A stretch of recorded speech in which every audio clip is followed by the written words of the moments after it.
Did a software update break the dciman32 DLL? I'm Sophie Chen, a Windows system specialist.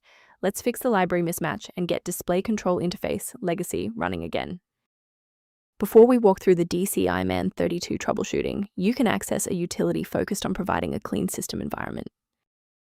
This is the dciman32, the DCI, Display Control Interface Manager, a legacy localized unmanaged shim used to manage direct hardware access for localized video playback, essential for localized 1990s era 32-bit multimedia software compatibility. Now that you know how the file works, let's focus on the how and fix the issue.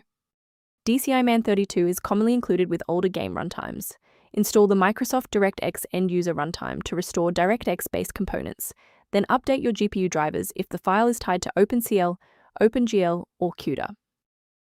If the error persists despite the new library files, we must verify if a simple synchronization conflict is preventing the file from loading. A simple restart can resolve file-in-use errors that mimic a missing dciman32 message.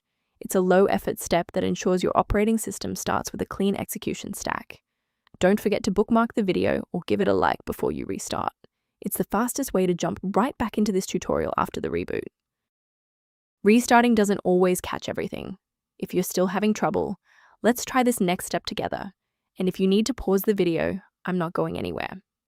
If the restart didn't fix the library error, we need to manually repair the specific C++ redistributable package.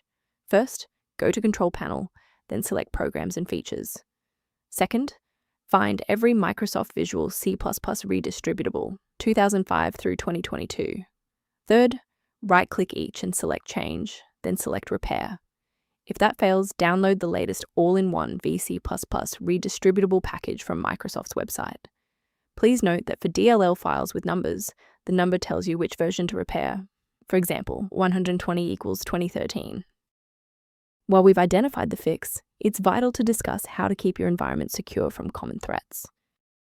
I strongly advise you to prioritize system safety by avoiding manual swaps of dciman32. Third-party DLL sites are a primary vector for hackers to inject ransomware directly into your operating system's core. For those who prefer a structured maintenance plan, you can access an official diagnostic resource at the link below. The link below references a primary diagnostic resource for reviewing dciman32 and system configuration.